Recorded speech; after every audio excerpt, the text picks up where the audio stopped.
Okay,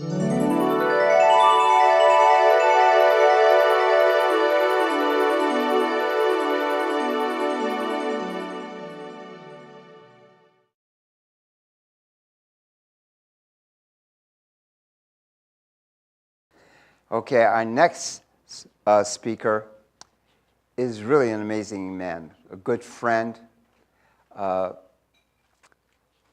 I can't say enough about him in that he just touches my soul, and we share like many past lives together, and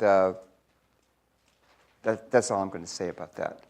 Bob Cochran, he describes himself as a student of our built-in heart compass. On his left brain side, he's a retired computer engineer and inventor with an HP career spanning over 4 decades and resulting in, get this, 34 computer technology patents. 34. I can't even come up with one. On his right side brain, he's trained as a Reiki master and massage therapist with a lifelong interest in energy healing. His left and right brain work together to create a perpetual student of where science intersects a conscious universe. His soul talk is called The Journey from Clever to Wise. Please welcome my good friend, Bob Cochran. Thank you.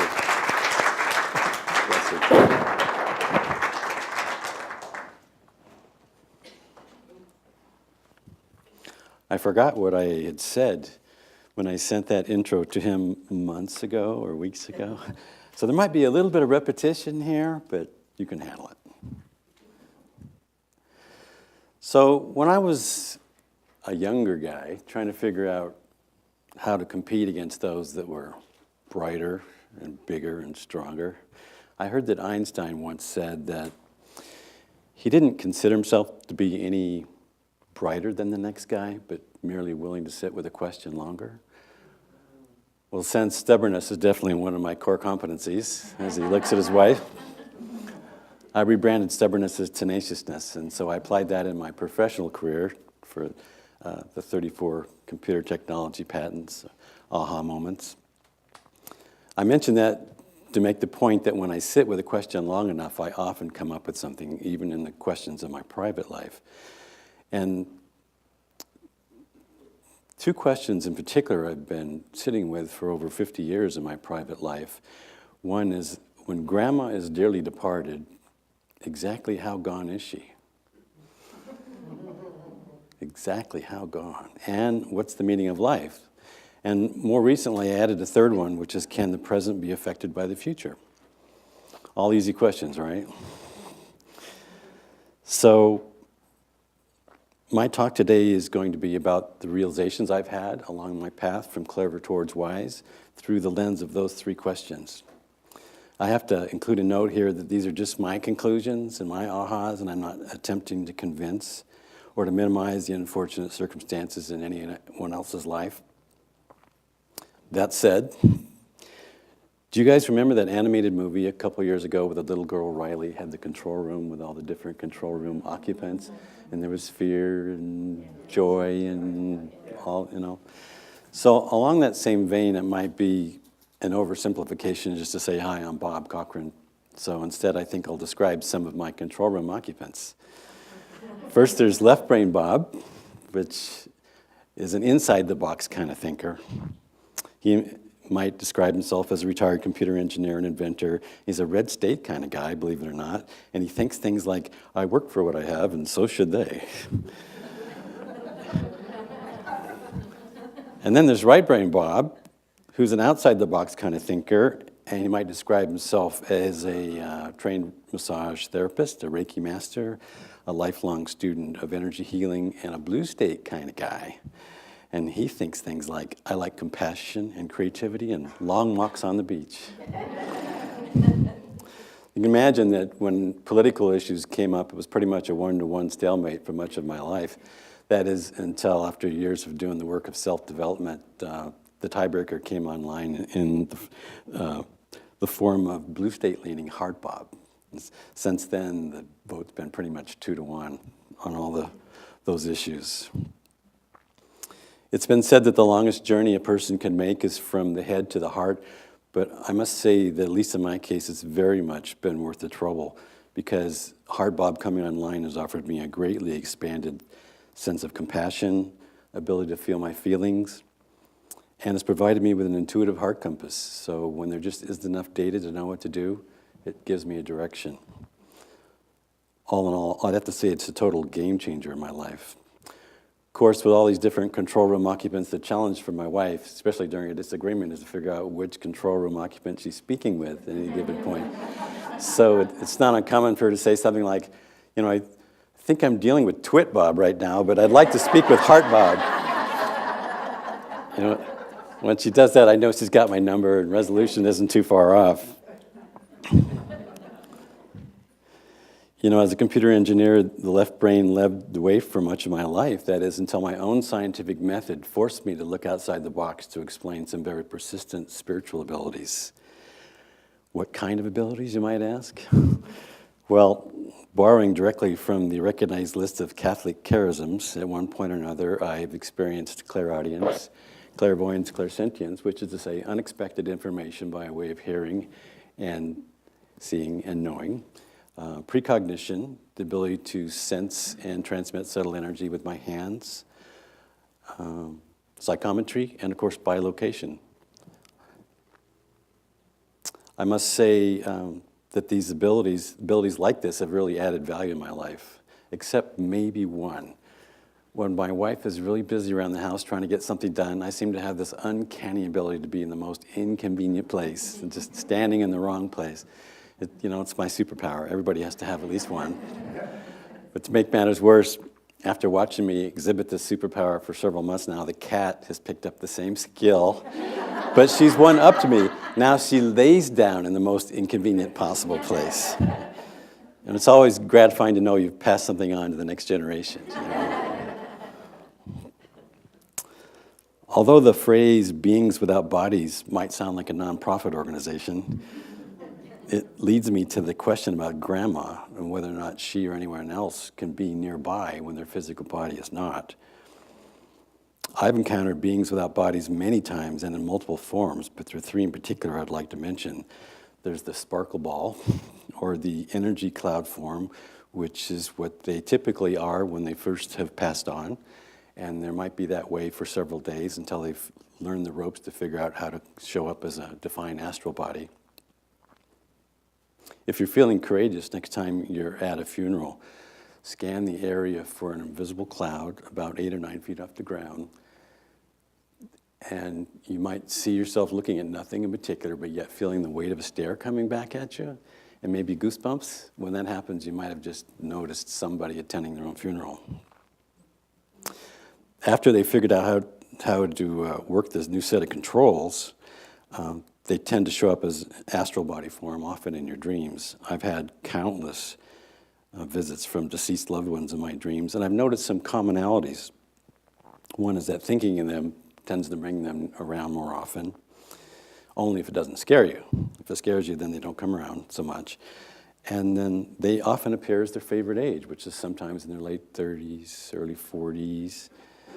And they seem to all follow the same rules of engagement. And I've been trying to determine what these rules of engagement are for years, but in general, they haven't brought me any lottery numbers or any giant profound wisdom. They just kind of hang out, and they just kind of hang with you, and they just wait for you to have your own ahas. And it's not uncommon for me to be in a dream and just talking away, and right in the middle of the dream, and I'll say, "Oh, and by the way, you're dead." And they kind of shrug and go, "Well, yeah, there's that."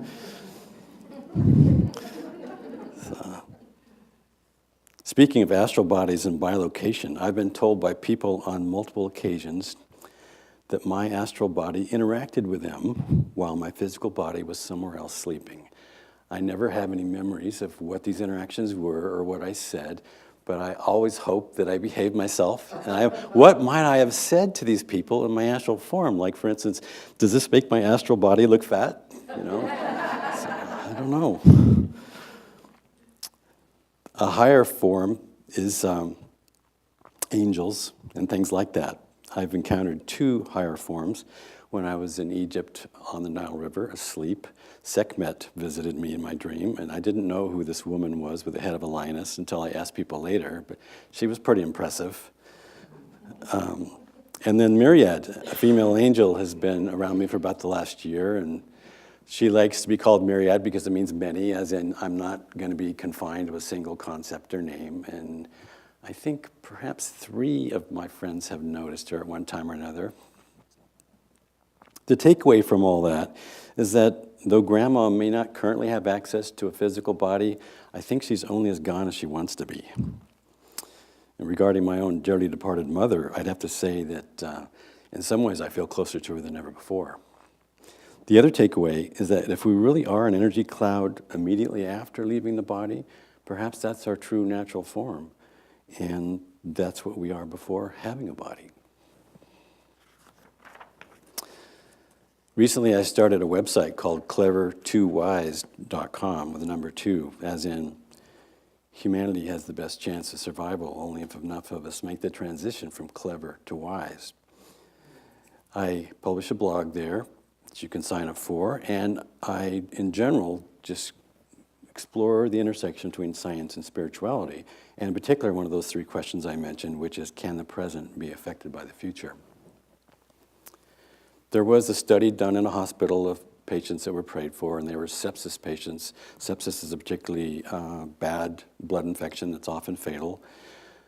And half were prayed for and half were not. And it wasn't particularly new science that the half that were prayed for fared significantly better. But what was the new twist was that the praying didn't start until 4 to 10 years later. It's a bit of a mind bender. When you think about it, the universe saw all time as the same time, and it saw those patients, and it saw that that praying would eventually happen, and it gave them the benefit of the prayers on credit. So to test that theory, when I was left unsupervised at home one time, I wired myself up with a whole bunch of biomedical sensors, brain waves, heart rate, galvanic skin response, all that stuff that was recording, and I sat for 3 consecutive 5-minute periods while it was just sat quietly while I was recording. And then I shut it off, and I just waited an hour, and then I used my Reiki skills to send energy to myself in the past at just the middle 5-minute period. And when it was all done, I went back and looked at all the recordings to see if there was something unusual just in the middle 5-minute period that weren't in the other 2, and the answer was yes. So, blessings coming from the future being received on credit. So that's 2 data points.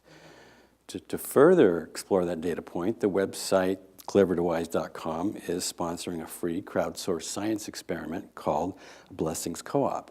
All you have to do is sign up, and a couple times a day, just send a blessing to the co-op. That's all you have to do. And what we're trying to determine, by way of testimonials that are reported, is not just are some cool things going to happen to you because this group of people is sending you a blessing, but are an unusual amount of things going to happen to you because you're receiving blessings on credit from all the people that will eventually join the Blessings Co-op years from now, and you're going to get the blessings on credit now. And if you go to the website and you look at the testimonial, you'll probably lean in the direction of, yeah, that's exactly what's happening. But the experiment continues, and I invite you to join it. So that's 2 of the 3 questions, which just leaves the meaning of life. So spoiler alert, if you don't want to know the meaning of life, or at least my version of it, now's the time to put your fingers in your ears and hum for a few minutes, but please do it quietly. You know, it's been said that we really are just energy beings having a human experience, and if that's true, imagine being a formless cloud of energy out in deep space without physicality, and you academically know the game of tennis. And I'm going to walk over here. We didn't plan this. This is synchronicity. You academically know the game of tennis, and you want to know it more from a physicality perspective. And so you find yourself a tennis player on Earth. Maybe you project your consciousness into their control room, right? And you understand tennis from that perspective. But you don't have to stop there. You can then project your consciousness into the tennis racket, and then the hand holding the tennis racket, and then the tennis ball, and then the earthen court, and then the wind. Didn't plan this. And then you don't just know tennis, you know tennis at a visceral level. That might provide one clue about what's going on here. For a second clue, if you reverse engineer the life of Jesus and some other religious avatars, you might come up with this, that while experiencing physicality, if you master compassion under duress, you master this plane of existence. Easier said than done, right? Well, if compassion really is the playing field we're on, then some part of that continuum between minimum and maximum compassion is what we're here to explore at any given moment or any given lifetime. Personally, I can go to very different places on that continuum just by switching in and out of Red State Bob. That's just me. So it appears that we are free to explore anywhere on that continuum we want until you get to a certain point where you reach a locked door marked, "You will not pass here until you've forgiven everyone, everything." And that's where most people get stuck. And you might know that as the lock between the third and the fourth chakra. And I struggled with that one for 48 straight hours during a 10-day silent meditation before the lock finally unlocked for me and Heart Bob came online.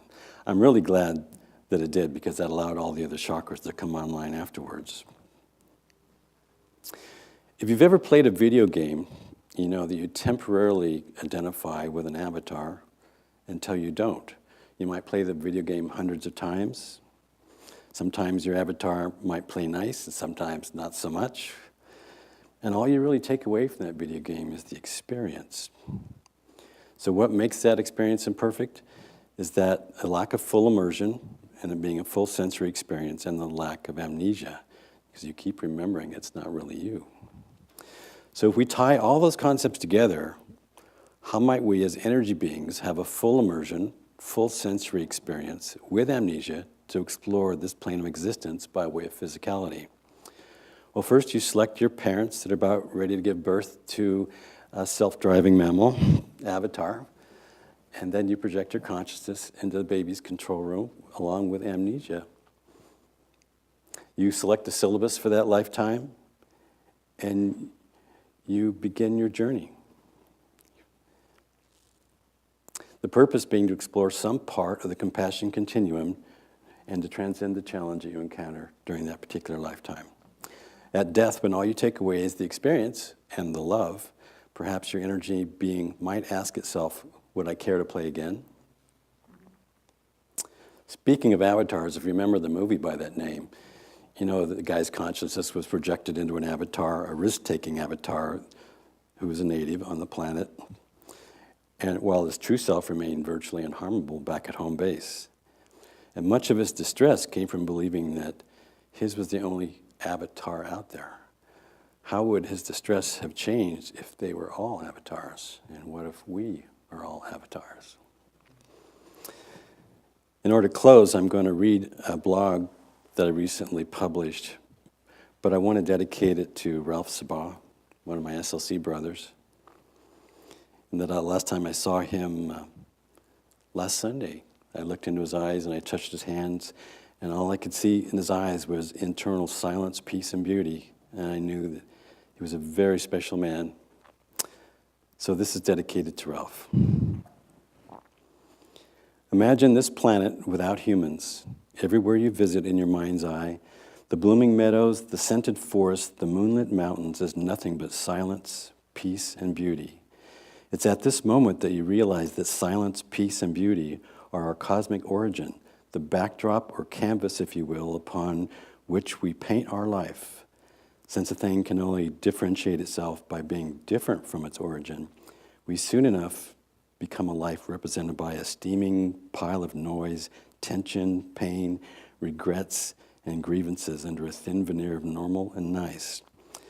Those that get quiet enough for long enough discover that the unpublished final exam or secret challenge of this life is to, while there is still time, do the work to transmute that noisy, steaming pile of stuff, which is our life, into only silence, peace, and beauty, such that the painting of our life is barely distinguishable from the canvas.